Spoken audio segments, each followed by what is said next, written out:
कालू कौवा अपने पंखों पर और गले पर 2-4 हरे पत्ते लगाकर बूढ़ी चिड़िया माँ के पास जाता है। बूढ़ी चिड़िया माँ की नजर बहुत कमजोर थी। वो मोटे शीशों वाली ऐनक लगाती थी। बूढ़ी चिड़िया माँ कौवे को तोता समझती है। तोते बेटा, क्या तुम तोता ही हो ना? हाँ, मैं तोता ही हूँ और मैं तुम्हारा भोजन चुराने आया हूँ। ना तोते बेटा, तुम तो बहुत अच्छे हो, हमेशा दूसरों की मदद करते हो, फिर मेरा दाना क्यों चुराने आ गए? बस मेरी मर्जी, आज मेरा चोरी करने को दिल कर रहा था। कालू कौवा बूढ़ी चिड़िया माँ के तिनकों के घोंसले से दाना उठाता है और भाग जाता है। बूढ़ी चिड़िया माँ रोने लग जाती है। ये तोता जब छोटा सा था तो मैं इसे दाना ला कर दिया करती थी।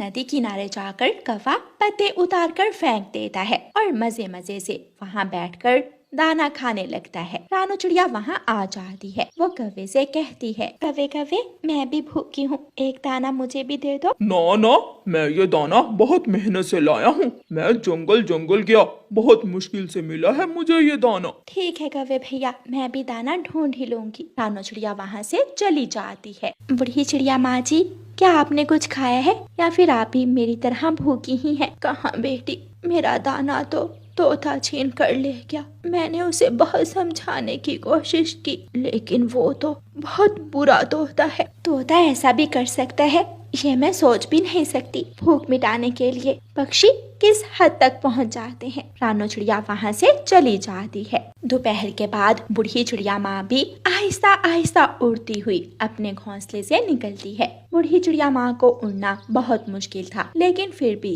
वो दाना पानी ढूंढ ही लेती थी, क्योंकि उसने जंगल में उम्र गुजारी थी, उसे सब मालूम था। बूढ़ी चिड़िया माँ पुराने पेड़ के पास जाती है। वहाँ लाल बीज थे। बूढ़ी चिड़िया माँ जी भरकर लाल बीज खाती है और बाकी के लाल बीज लेकर अपने घोंसले में वापस आ जाती है। थक गई हूँ मैं, थोड़ा आराम करती हूँ और ये बाकी के लाल बीज मैं कल नाश्ते में खाऊंगी। कालू कौवा उड़ता हुआ बूढ़ी चिड़िया माँ के घोंसले के ऊपर से गुजरता है। वो रुककर चिड़िया माँ के घोंसले में लाल बीज देखता है। लाल बीज, ये लाल बीज भी मैं चुरा लूंगा।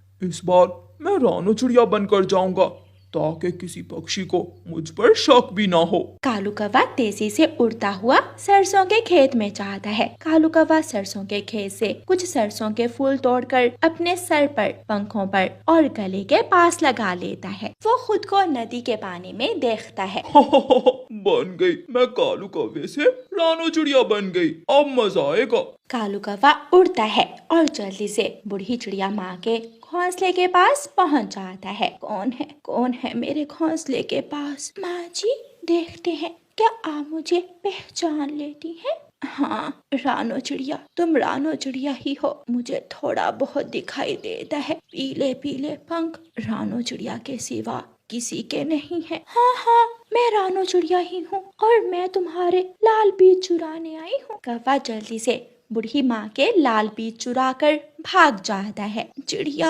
रानू चिड़िया, ऐसा मत करो, मैं कल आपको भी साथ लेकर जाऊंगी लाल बीज लेने। लेकिन कालू कौवा तो कब का निकल चुका था। कोई मेरी मदद करे, रानू चिड़िया मेरा भोजन छीन कर ले गई है। रानू चिड़िया मेरा भोजन छीन कर ले गई है, कोई मेरी मदद करे। रानो, हम तो यहाँ बैठे हुए हैं, फिर बूढ़ी चिड़िया माँ तुम्हारा नाम क्यों ले रही है? कुछ तो है, जैसे उस दिन चिड़िया माँ तुम्हारा नाम ले रही थी, ऐसे ही मेरा नाम ले रही है। तोता और चिड़िया जल्दी से वहाँ से उड़ते हैं और नदी की तरफ जाते हैं। कौवा भी नदी पर बैठा हुआ था। वो एक एक करके पीले सरसों के फूल उतार कर नदी में फेंक रहा था।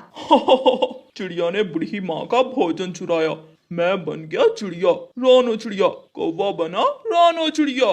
तोते भैया, ये कालू कौवा ही है जो कभी मिठू तोता और कभी रानू चिड़िया बनकर बूढ़ी चिड़िया माँ को तंग करता है। इस कौवे को सजा मिलनी चाहिए। चिड़िया और तोता जंगल के सभी पक्षियों को इकट्ठा करते हैं और सब पक्षी मिलकर कौवे को मारने लगते हैं। कौवा रोने लग जाता है।